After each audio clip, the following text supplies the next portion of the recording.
2. Hi everyone, this is Ruth-Ann of Happy Jan's Home Solutions. And earlier this week I posted some before and after photos on our Facebook page of a stovetop restoration I did for a client of mine. Now I use the term restoration because there were layers of grease buildup, really old grease, maybe months. And it's not because I did not do a good job in my previous cleanings, but because this was a relatively new client and I had not done the stove cleaning before. And this client was frustrated with her stove top because she thought that she would have to replace this stove because she didn't know how to clean the layers of grease buildup.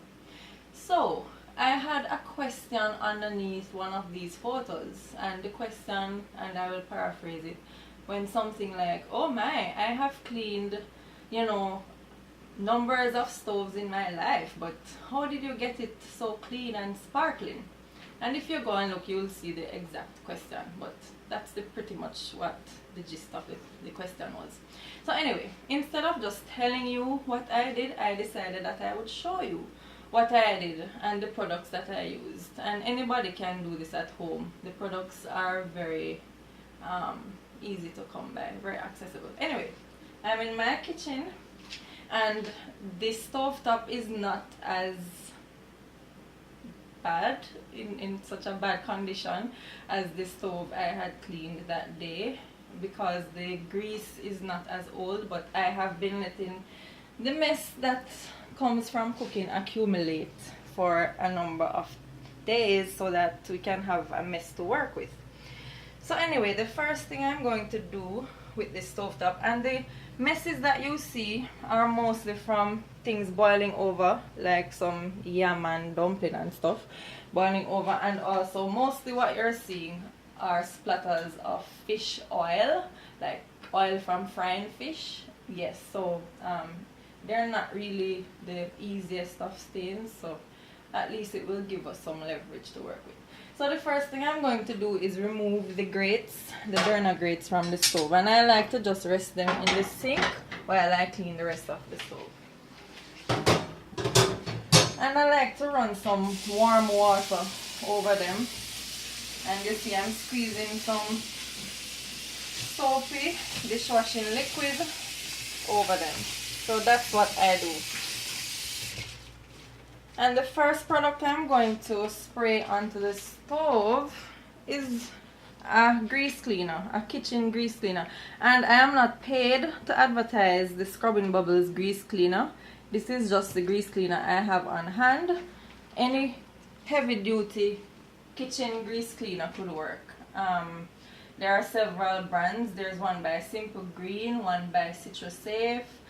There are brands such as the HDX brand, several brands, even the Whirlpool, I think Whirlpool, or is it Weeman, one of them. But there are several brands of heavy duty grease cleaners. So I'm just gonna spray down the entire stove, and I'm using the product according to the directions on the label. So just make sure you follow the directions on the label of the product. And I'm just spraying it all over the stove, including the tops of the burners and the front too, where the knobs are. But for the purpose of this video, I'm going to concentrate on the stove top, the white part of the stove, okay? And I'm gonna just let that sit for a few seconds. I can sometimes let it sit up to a minute. With Scrubbing Bubbles, they want you to immediately clean it because they do the hard work, so you don't have to scrub that much. That's what they say, and that's what sells their product. So I'm going to use a paper towel to remove it because that is what the product requires.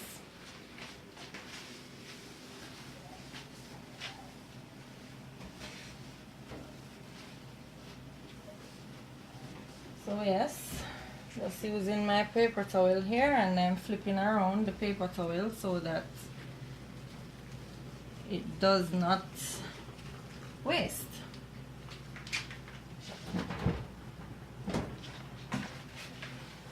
Now you will notice that the paper towel is not removing everything, and that's why this requires a video so that I can show you what else I did, because if it was so easy, no one would pay somebody to do it, right?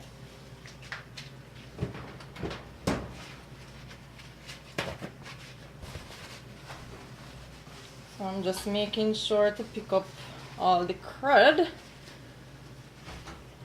that has accumulated on the stove.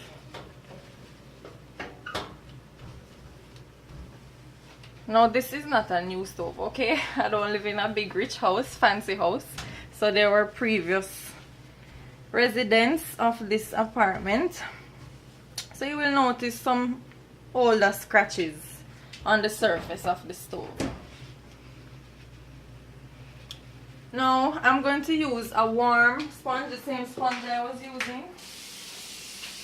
Just wet it with some warm water there. I'm trying to speed it up so that you don't have a long boring video, because nobody wants to watch cleaning all day, right?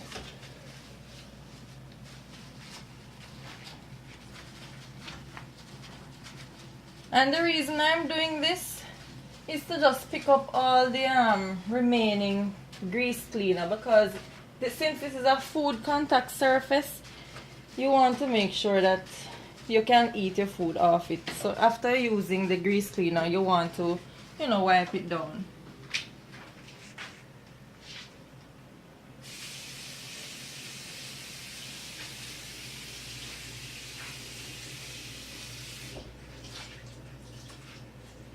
Now using warm water ensures that the grease and the stains and the mess loosen up easily, more easily than if you were going to use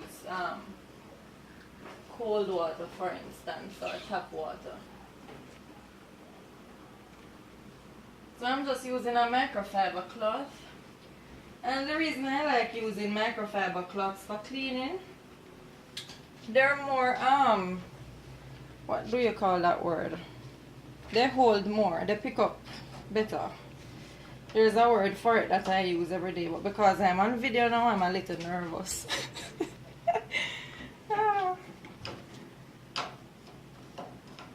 So my vocabulary is not as good. So okay, to shorten the video a bit, I'm just going to concentrate on one burner to do the second step of the video and the other final steps, so that we can skip through the video and you can go back to your regular routine. Alright, so these are the stains I'm talking about. I hope you can see the little dot looking things, like those have built up over time, and this one, the grease cleaner, did not remove that. So what I'm going to introduce now to the whole thing now is a scouring pad, and this one is Brillo, or some people might say Brio, but there's also another one called SOS, and if you can't find SOS, use Brillo, and the other way around. And the first thing I'm going to do is warm my sponge again with some warm water from the tap, and I'm just gonna press down and warm the surface again to help loosen up those. Then I'm just gonna take my Brillo pad and rub. And you're probably wondering, isn't that going to add more scratches to the stove? Well, I've done it numerous times, and I have never ever noticed these things scratching the stove anymore than the scratches that were there already. Then I'm just going to, you know, apply some elbow grease. That's the only grease we approve of around here. And Brillo is an abrasive scouring pad, some type of metal, I think. And this pink thing is built-in soap. SOS has the blue one, this is the pink one. And I'm just rubbing away. Yeah, it's something like steel wool. And I'm trying to get all the stains here. And I hope you're seeing that it's being lifted away. Now this little yellow thing is some curry, I believe.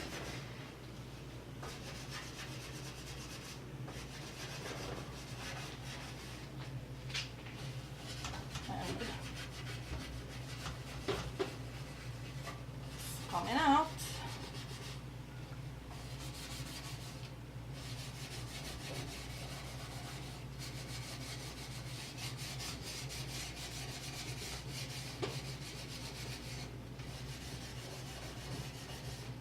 And sometimes what I like to do is just wet my sponge again under the warm water.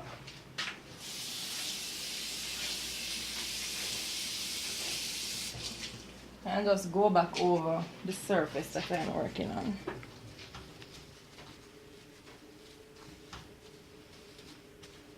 I also want to get the top of the burner, so I'm going to hold it while I do that.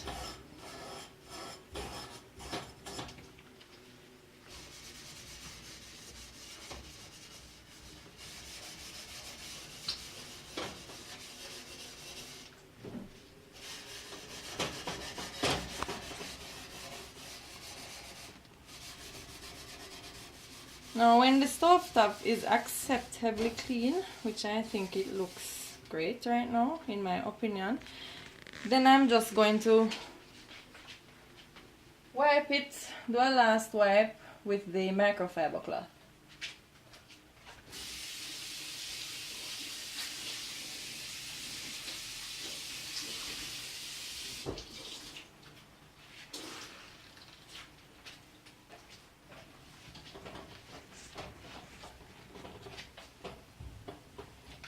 Okay, and there we are.